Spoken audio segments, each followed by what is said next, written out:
하나님 말씀 보시겠습니다. 구약 사무엘상 30장 1절부터 6절 말씀입니다. 구약 459쪽입니다. 다윗과 그의 사람들이 사흘 만에 시글락에 이른 때에 아말렉 사람들이 이미 네겝과 시글락을 침노하였는데 그들이 시글락을 쳐서 불사르고 거기에 있는 젊거나 늙은 여인들을 한 사람도 죽이지 아니하고 다 사로잡아 끌고 자기 입을 가더라. 다윗과 그의 사람들이 성읍에 이르러 본즉 성읍이 불탔고 자기들의 아내와 자녀들이 사로잡혔는지라. 다윗과 그와 함께한 백성이 올 기력이 없도록 소리를 높여 울었더라. 다윗의 두 아내 이스라엘 여인 아히노암과 갈멜 사람 라발의 아내였던 아비가일도 사로잡혔더라. 백성들이 자녀들 때문에 마음이 슬퍼서 다윗을 돌로 치자 하니 다윗이 크게 다급하였으나 그의 하나님 여호와를 힘입고 용기를 얻었더라. 아멘. 우리가 말씀을 듣기 전에 질문을 하나 드리겠습니다. 성경은 누구의 말씀입니까? 예, 너무 당연합니다. 성경은 인간이 하나님에 대해서 말한 것을 기록한 것이 아니라 하나님께서 우리를 위해 주신 말씀입니다. 그런 점에서 우리 기독교 신앙의 출발은 성경이 왜 하나님의 말씀인가를 이해함으로부터 출발이 되는 겁니다. 이게 신앙의 근거가 되자 기준이 되기 때문입니다. 성경 안에서도 성경을 통해서만 구원을 이해할 수 있고 성경을 통해서만 예수님을 알 수 있고 성경을 통해서만 하나님을 알 수 있다고 분명히 말하고 있습니다. 우리가 듣고 있는 이 말씀은 너무 자주 듣기 때문에 때로는 이것이 얼마나 귀한지를 잊어버릴 때도 있습니다. 그러나 꼭 기억할 것은 우리가 듣는 말씀은 하나님의 말씀입니다. 오늘 사무엘상 30장을 전하려고 하는데 30장을 들으면서 너무나 당연하지만 이런 태도를 가져야 됩니다. 지금 나는 하나님의 말씀을 듣고 있다. 이 태도가 분명해야 그 말씀이 하나님의 말씀으로 들리는 거예요. 하나님의 말씀을 들어야만 진정한 영혼의 변화가 또한 일어나는 겁니다. 그 말씀을 보고 들으실 때 1차적으로 하나님께서 지금 나에게 무슨 말씀을 하시는가를 이해를 해야 됩니다. 그 다음 이해가 있고 난 다음에 믿음이 나오는 겁니다. 말씀을 들으실 때 사무엘상 30장을 말씀을 들으실 때 잘 주목하는 가운데 이해할 수 있기를 간절히 바랍니다. 본문은 역사죠. 역사. 이스라엘의 역사입니다. 그래서 배경을 잘 이해를 하셔야 됩니다. 배경은 이렇습니다. 초대왕 사울왕이 블레셋과 길보아 전투에서 전사하고 이스라엘은 대패를 합니다. 그러면서 사무엘상은 사실상 끝나고 다윗이 왕으로 세워지게 됩니다. 그 직전에 일어난 일이 본문의 내용입니다. 하나님께서 사무엘 선지자를 통해 다윗을 왕으로 세우기에 기름을 부은 지 10년이 지나고 있습니다. 기름을 붓는다는 것은 하나님께서 이 사람을 정해서 세웠다는 어떤 의식이죠. 다윗이 10년 전에 왕으로 기름 부음을 받았습니다. 그런데 아직도 다윗은 사울이 자기를 잡아 죽이려고 해서 10년째 도망을 다니고 있습니다. 10년 동안 항무지로, 계곡으로, 동굴로 이리저리 도망 다니다가 지금은 당시 이스라엘의 적대국인 블레셋 땅으로 도망가서 정치적 망명을 합니다. 블레셋 하면 생각나는 사람이 누가 있습니까? 예, 골리앗이죠. 다윗이 물맷돌로, 동화 같은 이야기죠. 물맷돌을 던져서 이긴 장수가 이 골리앗이 블레셋 사람입니다. 다윗이 지금 그 나라에 지금 망명을 해 가서 1년 4개월째 살고 있습니다. 블레셋 가드라는 지역이 있습니다. 가드의 왕 아기스로부터 시글락이라는 땅을 받아서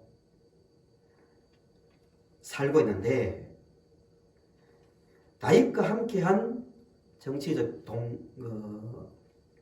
동지가 한 600명 됩니다. 가족과 치면 한 약 2,000명이 블레셋 안에 있는 시글락 땅에 살고 있는 거예요. 그런데 다윗이 정말 블레셋 가드 왕으로부터 의심을 받지 않기 위해서 정말 많은 노력을 했겠죠. 신뢰를 주려면 얼마나 힘들었겠습니까? 그래서 다윗은 많은 노력을 하면서 1년 4개월을 지나고 있는데 이스라엘과 블레셋이 전면전이 벌어집니다. 다윗은 대위기입니다. 이러지도 못하고 저러지도 못하는 거예요. 만약에 다윗이 블레셋 군대에 속해 전쟁이 안 나가면 어떻게 될까요? 더 이상 블레셋 땅에 거주할 수 없는 거예요. 또 블레셋 사람으로부터 목숨의 위협을 받을 수 있는 거예요. 또 반대로 전쟁에 나가면 어떻게 될까요? 자기 조국 이스라엘과 싸우면은 곧 이 전투에서 사울이 전사하고 이스라엘을 대패를 하거든요. 조금 뒤에 이야기지만, 그럼 다윗은 매국노가 되는 거죠. 자기 동족을 죽이고 사울을 죽이는데 앞장선 사람이 되는 거예요. 그러면 이스라엘의 왕이 될 수 있을까 없을까요? 평생 따라다니니까요. 그 문제가 될 수 없는 거예요. 인간적으로 볼 때. 그러니까 이러지도 못하고 저러지도 못하는 상황에서 어쩔 수 없이 선택한 게 블레셋 군대에 소속이 되어 이스라엘과 전쟁을 하러 시글락에서 이제 그 장소로 가게 됩니다. 그런데 가는 도중에 블레셋 제 다른 도시의 대표들이 다윗을 전쟁에 참여시키면 안 된다고 반대를 합니다. 왜냐하면 가드 왕은 다윗을 신뢰했지만 블레셋은 도시 연합국가거든요. 다른 지역 도시의 사람들은 다윗을 잘 알지 못해요. 그냥 과거에 골리앗을 이긴 용맹한 사람으로 이해를 하고 있지 다윗에 대해서 신뢰를 못하고 있는 거예요. 돌려보내는 거예요. 만약에 다윗이 창끝을 돌려서 우리에게 겨누면 치명적 결과를 초래할 수 있는 거예요. 이스라엘과 협공해서 싸우면 블레셋은 치명타를 맞을 수 있다. 이 말을 듣고 아기스는 시글락으로 돌려보냅니다. 다윗이 어디에 있었다고요? 예, 시글락에 있었죠. 거리가 약 80km 됩니다. 그러니까 사흘길을 걸어서 시글락으로 돌아오는데 충격적 상황이 펼쳐집니다. 아말렉 족속들이 쳐들어와서요. 완전히 시글락을 다 불태워버리고 여자들을 어린아이부터 어른들까지 한 사람도 남기지 않고 다 납치해 가버렸습니다.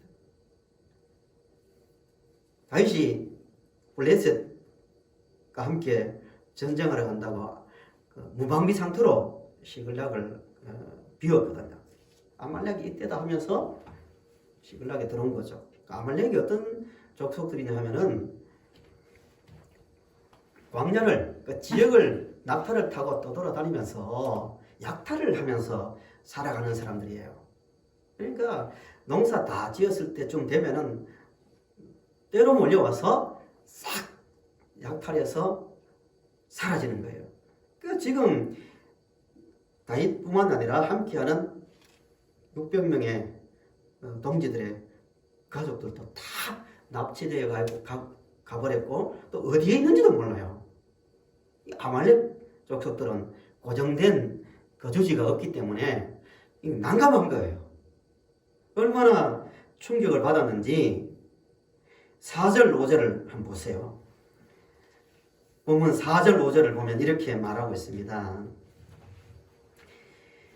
다윗과 그와 함께한 백성이 울 기력이 없도록 소리를 높여 울었더라.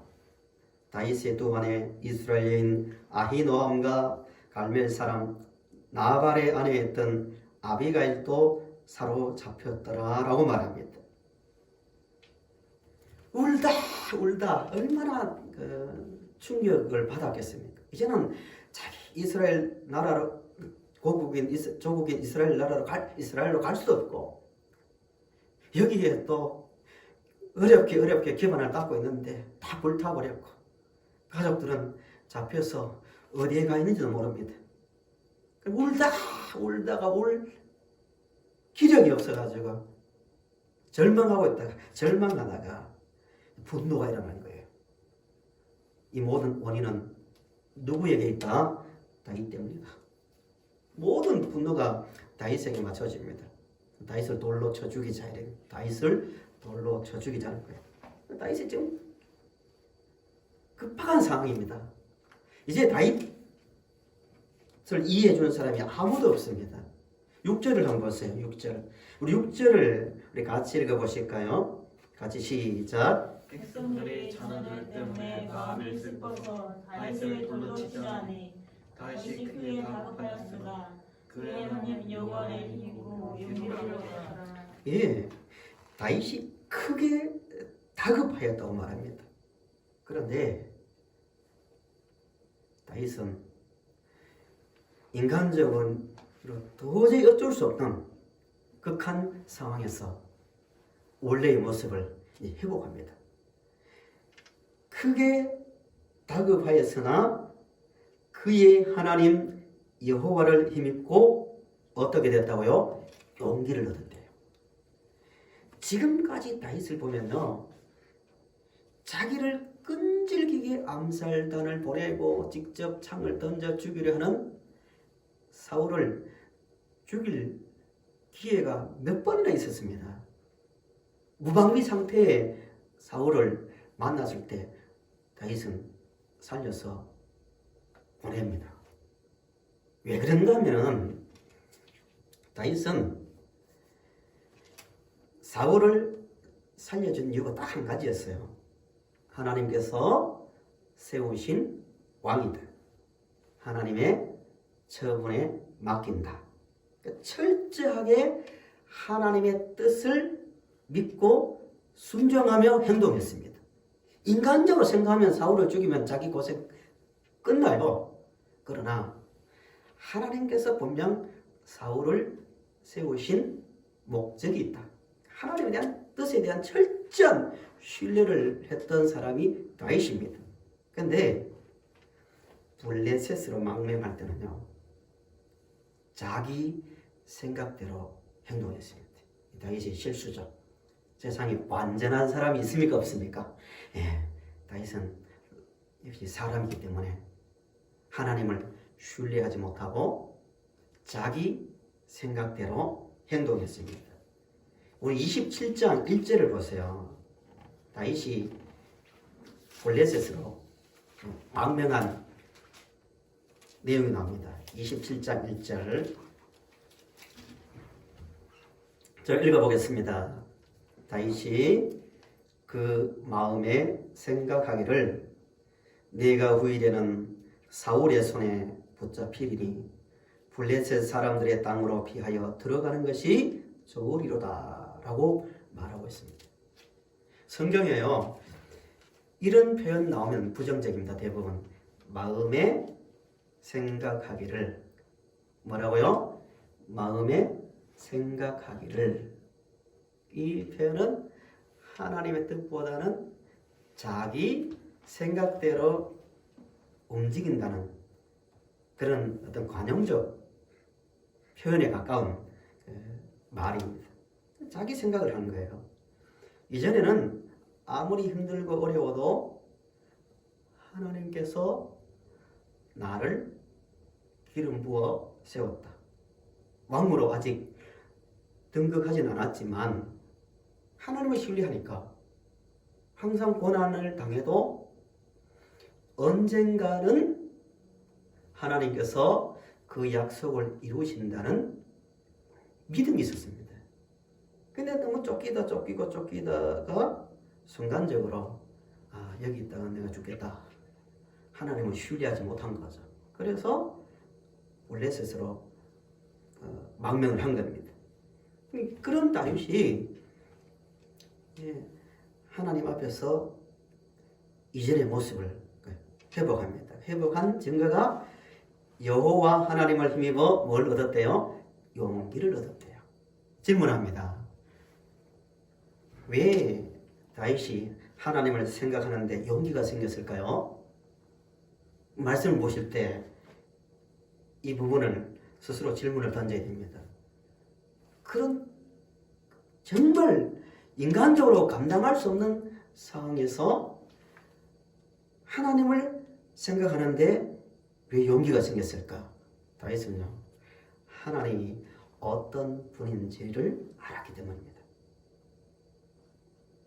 그래서 용기가 생긴 거예요. 이게 아니란 거예요. 다윗이 너무 급하니까 급한 마음에 기도하면서 하나님 용기 주세요. 용기 주세요. 불안합니다. 용기 주세요.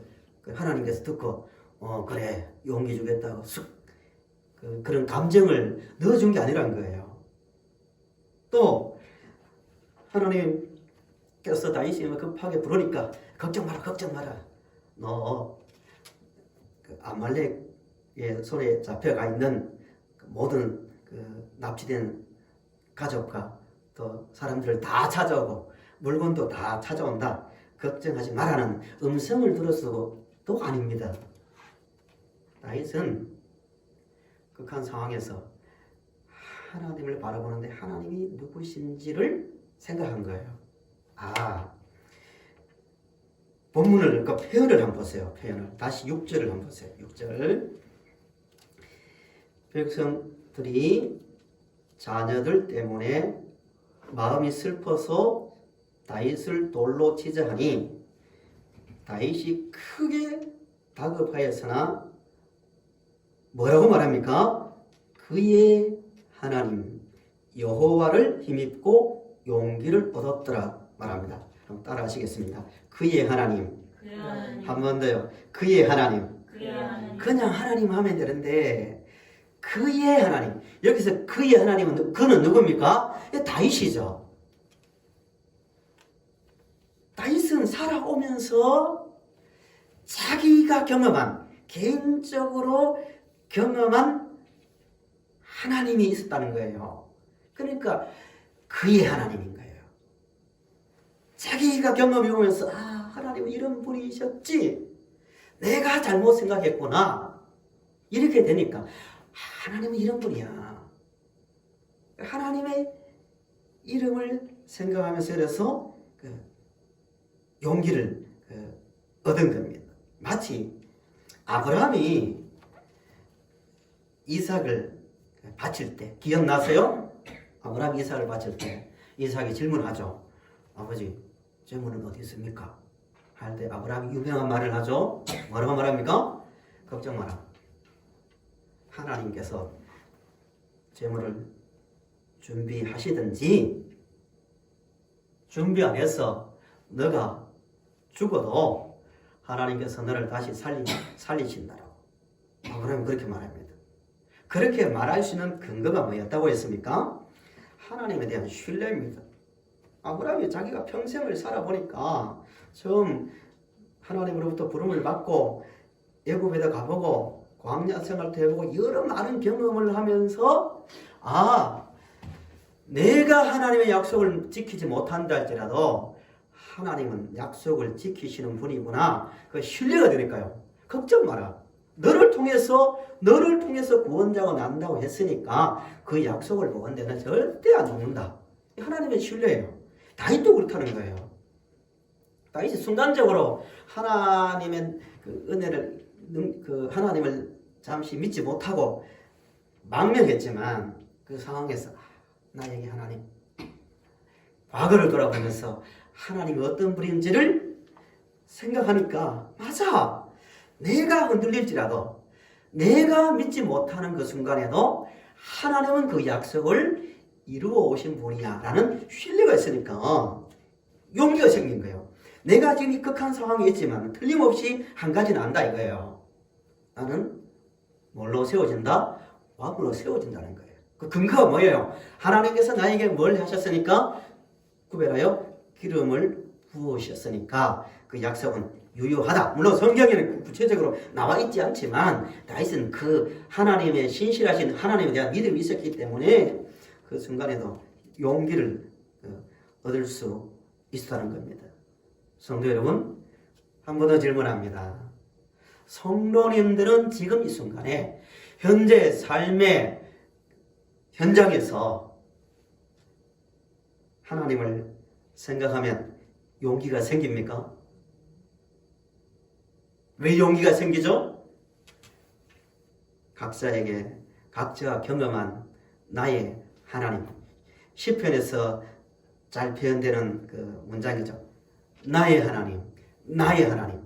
이건 남들이 가르쳐 주셔서 나오는 고백이 아닙니다. 내가 경험한 하나님이에요. 그게 있어야만 하나님을 생각할 때 용기가 생기는 겁니다. 사무엘상은 다윗과 사울을 굉장히 많이 비교합니다. 사울도요, 굉장히 중요할 때마다 하나님의 이름을 잘 불러요. 참 하나님을 잘 찾습니다. 선지자가 책망하면 거기에 엎드리기도 하고 잘 듣는 것 같지만 사울은 다급할 때 항상 누구의 생각대로 해버립니까? 자기 생각이에요. 한번 찾아보겠습니다. 15장을 보세요. 본문과 완전히 비교되는 내용입니다. 15장 23절 사무엘상 15장 다 읽으면 좋겠지만 23절을 보세요. 하나님께서 사울을 버리시는 그 장면이죠. 23절 보시면 하나님께서 사무엘을 보내어서 사울을 책망하는 내용 중에 한 부분이죠. 23절 이는 거역하는 것은 점치는 죄와 같고 완고한 것은 사신 우상에게 절하는 죄와 같음이라. 왕이 여호와의 말씀을 버렸으므로 여호와께서도 왕을 버려 왕이 되지 못하게 하셨나이다 하니 충격적인 말이죠. 그러니까 사울의 반응이 24절 보세요. 사울이 뭐라고 하냐면 사울이 사무엘에게 이르되 내가 범죄하였나이다. 솔직해 보이지 않습니까? 즉각적으로 회개하는 것 같습니다. 내가 여호와의 명령과 당신의 말씀을 어긴 것은 내가 백성을 두려워하여 그들의 말을 청종하였음이니이다. 청하오니 지금 내 죄를 사하고 나와 함께 돌아가서 나로 하여금 여호와께 경배하게 하소서 하니, 이 문장을 보면은 자신의 죄도 고백하고 또 다시 여호와께 돌아가서 경배하게 해달라고 합니다. 멋진 회개 같습니다. 근데 사울의 본심이 드러나는 게 30절이에요. 30절. 우리 30절 같이 읽어보실까요? 시작. 사울이 이르되 내가 범죄하였을지라도 이제 청하오나니 내 백성의 장로를 앞과 이스라엘 앞에서 나를 높이사 나와 함께 돌아가서 내가 당신의 하나님 여호와께 경배하게 하소서 하라. 아멘. 사울은 회개하는 것 같지만 그게 진짜 관심은 어디 있냐면은 내 백성의 장로들 아까 이스라엘 앞에서 나를 높여달라고 합니다. 그 순간에도 걱정하는 게 자기의 정치적 어떤 기반입니다. 영향력입니다. 그러니까 사울은 하나님 이름은 잘 부르고 회개하는 것 같지만 하나님을 철저하게 자기의 유익을 위해서 자기의 어떤 목적을 위해서 사용하는 어떤 도구였을 뿐입니다. 사울의 삶 가운데서 다윗에게 나오는 그런 모습이 있습니까? 하나님으로 인하여 기뻐했다. 하나님으로 인해서 용기를 얻었다. 하나님을 사랑한다. 그런 거 별로 없어요. 굉장히 종교적이지만 하나님이 주시는 어떤 결과에 대해서 관심이 있지 하나님 자체에 대해서 인격적인 그런 관심이 없는 거예요. 그러니까 이런 반응이 계속 나오는 겁니다. 결정적일 때마다 자기의 기념비를 세우고 자기의 생각대로 행동한 이유가 하나님은 삶의 기쁨이자 소망이자 다윗이 말한 그런 목적이 아니라 수단이었다는 거예요. 우리 이런 점에서 굉장히 자신의 신앙을 잘 점검해 봐야 됩니다. 하나님 이름만 부르면 이루가 되어야 됩니다. 하나님 왜 이거 안 줍니까? 하고 하나님이 주신 어떤 결과만 자꾸 추구하면 사울의 길로 가기 쉽다는 거예요. 하나님 아무것도 안 줘도 좋습니다. 하나님 이름을 생각해 보니까 하나님 나를 이렇게 사랑하시고 있네요. 사랑하고 있네요. 하나님 그것 때문에 용기가 생깁니다. 이렇게 돼야 된다는 거예요. 이게 다윗과 사울의 차이점입니다. 28장 15절 한번 떠보세요. 성경을 몇 곳 더 확인해 보겠습니다. 28장 15절. 사울의 어떤 본 모습이 나옵니다. 제가 읽어보겠습니다. 사무엘이 사울에 이르되 내가 어찌하여 나를 불러 올려서 나를 성가시게 하느냐 하니 같이 읽어볼까요? 여기 시작. 사울이 대답하되 나는 심히 뭐하다고요? 다급하나이다. 블레셋 사람들은 나를 향하여 군대를 일으켰고 하나님은 나를 떠나서 다시는 선지자로도 꿈으로도 내게 대답하지 아니하시기로 이렇게 쭉 나옵니다. 그럼 내가 행할 일을 알아보려고 당신을 불러 올렸나이다 라고 말합니다. 다윗도 다급했고 사울도 다급했어요. 같은 사람입니다. 그런데 간신에는 사울에게는 어느 곳에서도 하나님 자체를 신뢰하고 하나님과 인격적인 어떤 고백이 나오지 않습니다. 현실이 두려우니까 다급하니까요. 계속 그런 대상으로 찾고 있는 것을 봅니다. 그럼 결국 하나님으로부터 버림을 받는 겁니다. 다윗은 이런 과정 속에서요, 완전히 자신의 모습이 회복됩니다. 아, 맞아. 내가 잘못 생각해서 블레셋 땅으로 들어왔지만 극한 상황에서 하나님을 생각함으로 신앙이 회복되는데요. 회복된 모습을 보시면 본문 8절을 한번 보세요. 하나님을 하나님으로 알고 신뢰하는 자에게 나오는 모습입니다. 8절. 다윗이 여호와께 묻자와 이르되 내가 이 군대를 추격하면 따라잡겠나이까 하니 여호와께서 그에게 대답하시되 그를 쫓아가라. 내가 반드시 따라잡고 도로 찾으리라 라고 말합니다. 조금 전만 해도 어떻게 했습니까? 절망에 대해 울고 울다가 울 힘조차 없었던 다윗입니다. 물론 다른 사람들도 마찬가지였지만 하나님을 하나님으로 알고 하나님 앞에서 한 인간으로서 자신을 바르게 돌아보면서 회복되니까 벌써 내면에 생기가 도는 거예요. 하나님 추격할 수 있습니까? 못합니까? 벌써 하나님을 신뢰하고 있는 거예요. 그러니까 당연히 하나님께 뜻을 묻는 거예요. 이후부터 다윗은 영적으로 건강할 때 항상 무슨 일을 할 때마다 하나님 올라갈 거예요 말까요? 할 거예요 말까요? 이렇게 되는 겁니다. 자기 인생의 주인이 누구인지를 아니까 철저하게 하나님을 먼저 앞세우고 하나님의 뜻을 구하는 다윗의 모습을 볼 수 있습니다. 이렇게 추격합니다. 600명이 처음에 600명이 급하게 얼마나 마음이 급했겠어요. 자기 처자들이 다 잡혀가 있는데 팔려갈 건데요. 아말렉 사람들의 주특기가 노예를 납치해서 사람들을 납치해서 다른 곳에 팔아버리는 일을 잘했거든요. 600명이 추격하다가 200명이 무솔 시내가에서 너무 힘드니까 추격을 포기합니다. 사흘 길을 걸었고 또 여러 가지 이유가 있겠죠. 그래 포기하고 몇 명이 따라갑니까? 400명이 이제 추격합니다. 가다가 누구를 만납니까?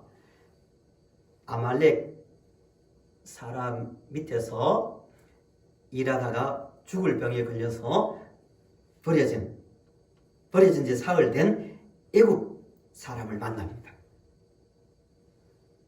벌써 아는 거죠. 지리적으로 애굽 사람이 거기에 와 있을 리가 없는 거죠. 납치돼서 지금까지 아말렉 밑에서 일했을 가능성이 많습니다. 다윗은 대충 짐작한 거예요. 그래서 먹을 것을 주고 들어보니까 그 사람이 아말렉 사람 밑에 있었고 일하다가 죽을 병에 걸려서 버림받았다는 걸 알고 그 사람을 통해서 모든 정보를 얻고 그 사람의 말대로 가서 아말렉을 쳐부수고 모든 재산과 모든 사람들을 다 찾아옵니다. 여기서 우리가 하나 얻을 교훈이 뭐냐면은 하나님이 일하시면요 정말 우리는 생각지 못합니다. 아말렉에서 자기 가족을 찾아오고 재산을 찾아오는데 애굽 사람이 사용될 줄 누가 알았겠습니까? 그것도 병들어 버려진 사람이에요. 만약에 다윗이 그냥 그런데 별로 이렇게 무감각해 했다면 그냥 지나갔을 거예요. 그런데 하나님의 일하심에 대한 기대가 있으니까 그 작은 것을 놓치지 않는 거예요. 물론 하나님께서 준비하신 그 방법이었지만 사랑하는 성도 여러분, 우리 하나님은 지금도 사람을 통해서 여러 가지 또 방법을 통해서 우리를 위해서 일하고 계심을 믿으시기 바랍니다. 그 방법은 아무도 모른다는 거예요. 항상 기대와 하나님의 일하심에 대한 그 신뢰를 가지고 살아간다면 오늘의 현장에서도 하나님의 도우심을 경험할 겁니다. 찾아옵니다. 이제 돌아옵니다. 이제 이야기 후반부로 갔는데요. 극적인 장면이죠. 너무 좋으니까 사람들이 같이 갔던 그 400명이 하는 말이 이것은 다윗의 전리품이다. 20절에 다윗의 전리품이다. 다윗을 굉장히 높입니다. 그러나 다윗은 사울처럼 절대 자신을 높이거나 교만하지 않습니다. 왜 그럴까요?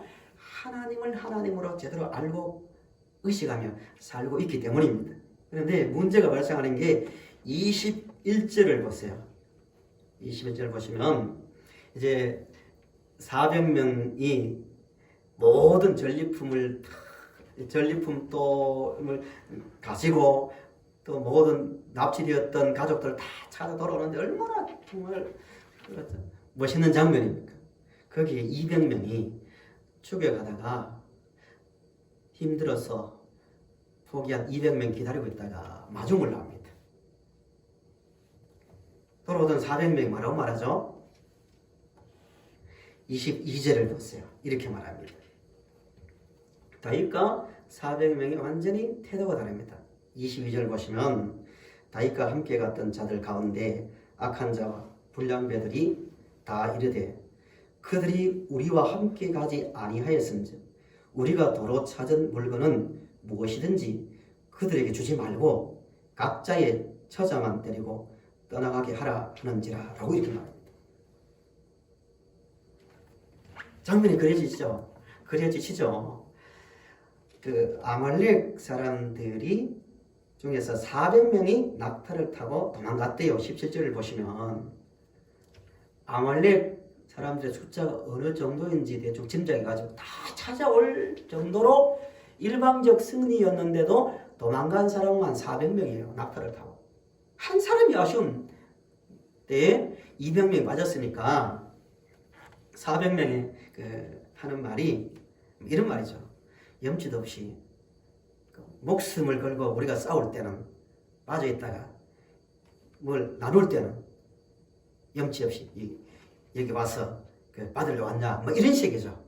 그러니까 가족만 데리고 가고 우리가 찾아온 전리품은 우리끼리 나누겠다. 뭐 이런 식입니다. 그때 다윗은 전혀 다른 그 태도를 취합니다. 23절을 보십시오. 다윗이 이르되 나의 형제들아 여호와께서 우리를 보호하시고 우리를 치러 온 그 군대를 우리 손에 넘기셨은즉 그가 우리에게 주신 것을 너희가 이같이 못하리라 라고 말합니다. 다윗은 이렇게 말합니다. 똑같이 나누자고. 끝까지 추격했던 400명이든 가지 못했던 200명이든 같이 나누자. 왜 이렇게 말할 수 있었을까요? 오히려 인간으로 생각하면 군주를 세우기 위해서는요. 맞아. 한 대로 나눈다. 목숨을 걸고 싸웠던 사람, 공신들을 추려가지고 공로를 따라서 배분할 수 있는데 같이 나눈 이유가 뭐예요? 한 가지입니다. 이거는 하나님께서 하신 일이지 우리가 한 일이 아니더라고 말입니다. 은혜로 찾아온 거지 우리의 능력이 아니더라고. 다윗은 하나님을 지금 인식하고 있는 거예요. 다윗이 이렇게 할 수 있었던 것은 지금 이 순간에도 하나님의 보호하심과 하나님의 그 인도하심을 믿기 때문이지만 평상시부터 다윗이 지금까지 살아온 삶 가운데서 다윗은 늘 그런 것을 의식했습니다. 내가 왕으로 기름 부음 받고 내가 골리앗과 싸우고 내가 양을 칠 때부터 지금까지 계속 온 것 돌아보면 다 은혜였다. 은혜에 대한 이해가 있으니까 사람을 대할 때도 은혜로 대하는 겁니다.